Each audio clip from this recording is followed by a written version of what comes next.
The fundamental concept of chemistry में lecture number second, जिसमें आज हम केमिस्ट्री को डिटेल में एक्सप्लेन करेंगे कि एक एवोगाड्रोस नंबर के हिसाब से कौन से क्वेश्चन पूछे जाते हैं, मोलर वॉल्यूम के हिसाब से कौन से क्वेश्चन पूछे जाते हैं, या हमारे पास आगे जो मास बाय मास रिलेशनशिप है, या मास बाय वॉल्यूम रिलेशनशिप है, या वॉल्यूम बाय वॉल्यूम रिलेशनशिप है।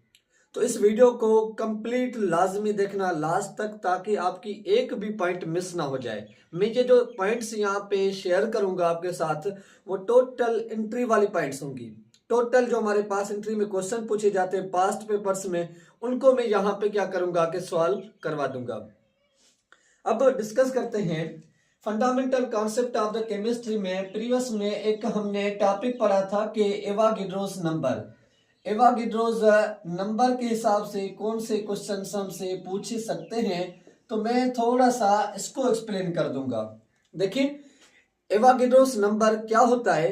एक ऐसा नंबर किसी भी 1 मोल ऑफ सब्सटेंस का, चाहे वो हमारे पास एटम्स हो, आयन्स हो, मॉलिक्यूल्स हो, या हमारे पास कंपाउंड हो, वो बराबर होता है 6.02 into 10⁻23 number of atoms, number of ions, number of molecules, या जो भी चीज हमारे पास होती है। जब हमारे पास एक एवोगाड्रोस नंबर हमारे पास होगा कि किसी भी हमारे पास जो n हमारे पास पार्टिकल्स होते हैं, ये n हमारे पास किसको शो करता है। एक तो आपसे क्वेश्चन पूछा जाएगा एटम के हिसाब से, एक तो आपसे क्वेश्चन पूछा जाएगा मॉलिक्यूल के हिसाब से, एक को आपसे क्वेश्चन पूछे जाएंगे हमारे पास आयन्स के हिसाब से, एक तो आपसे क्वेश्चंस पूछे जाएंगे यूनिट्स के हिसाब से। यूनिट्स कहे तो नंबर ऑफ क्रिस्टल्स के हिसाब से आपसे क्वेश्चंस पूछे जाएंगे। आपसे एवोगाड्रोस नंबर देकर मोलर वॉल्यूम पूछा जाएगा किसी भी सब्सटेंस का। आपको यहाँ पे नंबर ऑफ मोल्स पूछे जाएंगे एवोगाड्रोस नंबर ऑफ पार्टिकल से। आपसे कोवेलेंट बॉन्ड्स पूछे जाएंगे। तो ये सारी चीजें हैं जो हम यहाँ पे डिस्कस करने वाले हैं। अब फॉर एग्जाम्पल हमारे पास क्या है कि यहाँ पे मैं एक कंपाउंड्स देता हूं। एक H2O वाटर है। H2O को जब हमने ब्रेक डाउन किया तो वो H पॉजिटिव आयंस प्लस में OH नेगेटिव आयंस इन्होंने क्या किए, रिलीज किए। अब एक क्वेश्चन आपसे पूछा जाएगा, बताएं कि इस H2O के पास, ये हमारे पास 1 मोल ऑफ H2O है। इस 1 मोल ऑफ H2O में, फिलहाल मैं प्रोडक्ट्स की बात नहीं कर रहा, मैं जस्ट रिएक्टेंट की बात कर रहा हूं। अगर मुझे बताएं कि इस 1 मोल ऑफ H2O के अंदर कितने हमारे पास मॉलिक्यूल्स है, क्योंकि एटम्स जस्ट एलिमेंट के अंदर होते हैं, मॉलिक्यूल्स यहाँ पे पूछे जाएंगे। तो आप कह सकते हैं 6.02 इंटू 10⁻23 क्या है कि मॉलिक्यूल्स इसमें मौजूद हैं। उसके बाद अगर आपसे क्वेश्चन पूछा जाए कि बताएं कि जब H2O को ब्रेक डाउन किया तो वो कितने आयंस में क्या हो गया कि डिकम्पोज हो गया, ब्रेक डाउन हो गया। तो एक H पॉजिटिव आयंस इन्होंने रिलीज किए, एक OH नेगेटिव आयंस रिलीज किए। तो जो हमारे पास इसमें से नंबर ऑफ आयंस प्रोड्यूस हो रहे हैं, वो हमारे पास 1NaH प्लस 1NaOH आयंस, तो हमारे पास 2Na आयंस क्या किया इन्होंने, रिलीज किए। मतलब कि 2 मल्टीप्लाई बाय 6.02 इंटू 10⁻23, तो ये हो जाएगा हमारे पास 1.204 इंटू 10⁻⁻20, ये हमारे पास 22, ये हो जाएगा। इतने आयंस इन्होंने क्या किए, प्रोड्यूस किए। अगर क्वेश्चन आपसे पूछता है यूनिट्स, तो ये H2 हमारे पास एक मॉलिक्यूल है, तो यहाँ पे यूनिट्स यूज करते हैं क्रिस्टल्स के लिए, कंपाउंड्स के लिए। मोलर वॉल्यूम आपसे पूछेगा तो 1 मोल है किसी भी सब्सटेंस का, जो 1 मोल होता है 8 STP फॉर्म में, स्टैंडर्ड टेम्परेचर प्रेशर में, उस वक्त 22.4 डेसीमीटर क्यूब क्या करता है, वॉल्यूम ऑक्यूपाइड करता है। यानी 22 हमारे पास 4 लीटर वॉल्यूम ऑक्यूपाइड करेगा। अगर सेंटीमीटर क्यूब की बात करें तो हमारे पास और कम, मीटर क्यूब की बात करें तो हमारे पास और कम हो जाएगा। तो ये इतना वॉल्यूम ऑक्यूपाई कर रहा है। अच्छा, नंबर ऑफ मोल्स तो कोवेलेंट बॉन्ड्स देखें, 1 मोल है ना H2O के पास हाइड्रोजन्स, एक कोवेलेंट बॉन्ड्स ये, एक कोवेलेंट बॉन्ड्स ये, तो 2Na कोवेलेंट बॉन्ड्स ये क्या कर रहा है, एग्जिस्ट कर रहा है।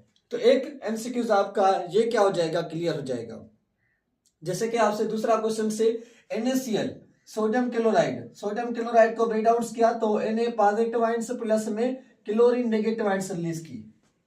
अब इसमें से एटम्स पूछ सकता है, आपके सोडियम के एटम्स पूछ सकता है, क्लोरीन के एटम्स पूछ सकता है, बताए कितने हमारे पास है।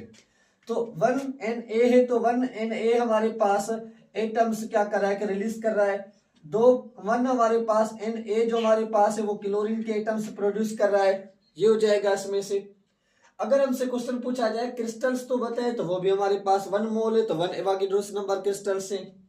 मोलर वॉल्यूम तो ये हमारे पास है, गैस तो नहीं है, सॉलिड है। उसके बाद नंबर ऑफ जो यहाँ पे आइंस है वो हमारे पास 1Na आइंस जो है वो सोडियम के, 1Na जो हमारे पास है वो क्लोरीन के आइंस मौजूद है। तो टोटल हमारे पास 2Na जो हो जाएंगे वो आइंस यहाँ पे ये रिलीज करेगा। एक चीज ये क्लियर। फिर हमने डिस्कस किया था what is the molar volume.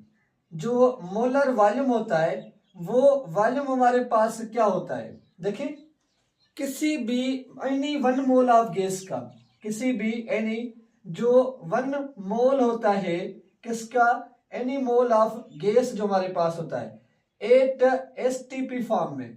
STP हमारे पास क्या कहलाती है, स्टैंडर्ड टेम्परेचर प्रेशर, स्टैंडर्ड हमारे पास, और ये टेम्परेचर एंड हमारे पास प्रेशर।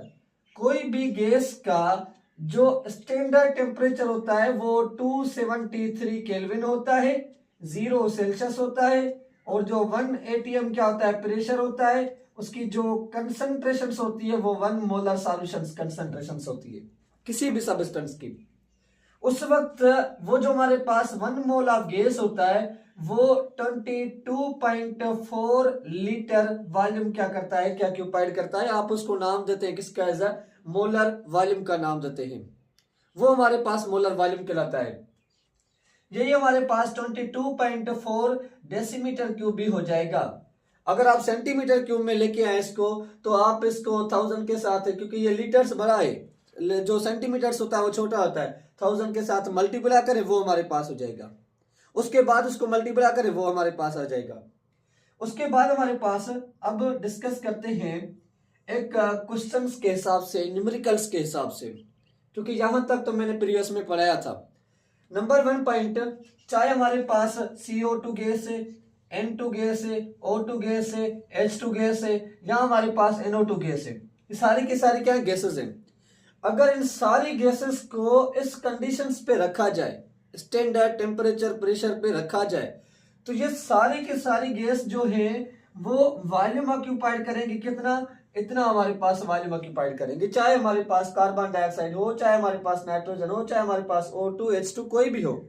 अभी प्रीवियस में क्वेश्चन पूछा गया था कि जो 1 मोल हमारे पास जो था, 1 mole of hydrogen gas H2 gas 8 STP form में, स्टैंडर्ड टेम्परेचर प्रेशर फॉर्म में, जो उसका वॉल्यूम था वो 22.4 लीटर था। बताएं कि उसके अंदर कितने हमारे पास मॉलिक्यूल्स थे, ये क्वेश्चन पूछा गया था अभी एमडीकेट के अंदर।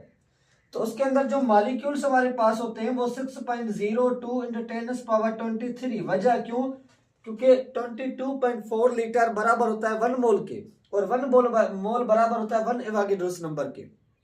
तो ये जो जवाब हमारे पास था वो जवाब क्या था, करेक्ट जवाब था बिल्कुल हमारे पास। वजह क्योंकि 1 मोल इतनी हमारे पास वॉल्यूम, 1 जो वो वॉल्यूम है वो हमारे पास ये एग्जिस्ट करेगा। अगर डबल वॉल्यूम होगा तो डबल एवोगाड्रोस नंबर हो जाएंगे। इस हिसाब से क्वेश्चन पूछे जाते हैं। अब प्रैक्टिस करवाता हूं एक एमसीक्यूज की जो 100% क्वेश्चन पूछते हैं हर बार। तो वो क्वेश्चन हमारे पास क्या है कि फॉर एग्जाम्पल N2 प्लस में 3H2 और ये फॉर्मेशन की इसकी हमारे पास 2NH3 ammonia gas formation see in the presence of catalyst में। समझना सही तरीके से, मेथड आप समझ रहा। देखें ये 1 मोल हमारे पास नाइट्रोजन गैस का रिएक्शन हुआ हाइड्रोजन के 3 मोल के साथ, तो 2 मोल्स ऑफ जो है वो अमोनिया गैस की फॉर्मेशन की। अगर मैं देखूं तो यहां पे 28 gram of nitrogen 34 gram of hydrogen gas की फॉर्मेशन कर रहा है। ये 1 मोल है तो ये 22.4 लीटर, और ये फॉर्मेशन कर रहा है 2 मोल, तो हमारे पास ये हो जाएगा 22 हमारे पास 44 6.8 हमारे पास लीटर की फॉर्मेशन कर रहा है। 6.02 इंटू 10⁻23 हमारे पास 2 मोल्स हैं, तो ये हमारे पास 1.204 इंटू 10 हमारे पास 22 नंबर ऑफ मॉलिक्यूल्स की फॉर्मेशन कर रहा है। अब याद समझना, एक इस एमसीक्यूज के हिसाब से by the balance chemical equation के हिसाब से ये 3 इंफॉर्मेशन है इस इक्वेशंस की। अगर मैं इस नाइट्रोजन का मोल हाफ कर दूं, कितना कर दूं? हाफ। 1 मोल से 0.5 मोल्स मैंने कर दिया, तो ये भी क्या हो जाएगा? हाफ। ये हो जाएगा 1 मोल हो जाएगा। जब हाफ हो गया तो ये 14 ग्राम्स हो जाएगा, और ये भी 34 का हमारे पास 17 ग्राम्स हो जाएगा। ये चीज समझे। अगर 22.4 लीटर था तो हमने हाफ किया तो 11 पॉइंट हमारे पास क्या हो जाएगा? 2 लीटर्स हो जाएगा, और ये भी हाफ हो जाएगा तो 22.4 लीटर हो जाएगा, क्योंकि इसका हाफ करेंगे। 6.02 का 3.01 इंटू 10 हमारे पास 23, और इसका भी हाफ करेंगे तो हमारे पास कितना हो जाएगा? कि अगर आप इसका हाफ करते हैं तो ये 6.02 इंटू 10⁻23 हो जाएगा। अब समझे सही तरीके से, by the balance chemical equations के जरिए आपसे क्वेश्चन पूछे जाते हैं। अगर 1 मोल 3 मोल्स ऑफ हाइड्रोजन के साथ 2 मोल्स की फॉर्मेशन कर रहा है, बताएं कि 4 मोल अमोनिया के अंदर कितने हाइड्रोजन रिक्वायर्ड होंगे।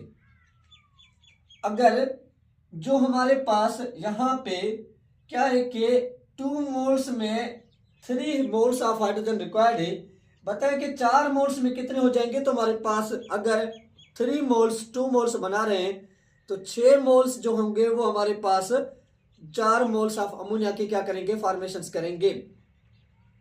कि अगर हमारे पास यहां पे मैंने बात की कि 1 मोल के साथ 3 थे, तो 0.5 मोल के साथ हमारे पास 1.5 हो जाएगा। 1.5 के हिसाब से आप इसकी सारी इंफॉर्मेशन क्या करेंगे? यहां पे लिखते जाएंगे। इस तरीके के क्वेश्चन आपसे पूछे जाते हैं, इस तरीके के क्वेश्चन। अब डिस्कस करते हैं कि जो हमारे पास है कि व्हाट इज द स्टोइचियोमेट्री। स्टोइचियो हमारे पास मेट्री क्या कहलाती है? देखिए, स्टोइचियोमेट्री का जो हमारा चैप्टर का फंडामेंटल कॉन्सेप्ट ऑफ केमिस्ट्री के जो हमारे पास नेक्स्ट टॉपिक होता है स्टोइचियोमेट्री का, कि स्टोइचियो का मतलब होता है हमारे पास सब्सटेंस। सब्सटेंस मतलब कि हमारे पास एलिमेंट्स, मॉलिक्यूल्स, कंपाउंड्स, कोई भी चीज होती है। मेट्री का मतलब होता है कि मेजरमेंट्स। कि इसका मतलब क्या कि द ब्रांच ऑफ केमिस्ट्री, एक हमारे पास ऐसी branch of chemistry in which study about, जिसके अंदर हम स्टडी करते हैं। स्टडी अबाउट, किसके बारे में हम स्टडी अबाउट करते हैं?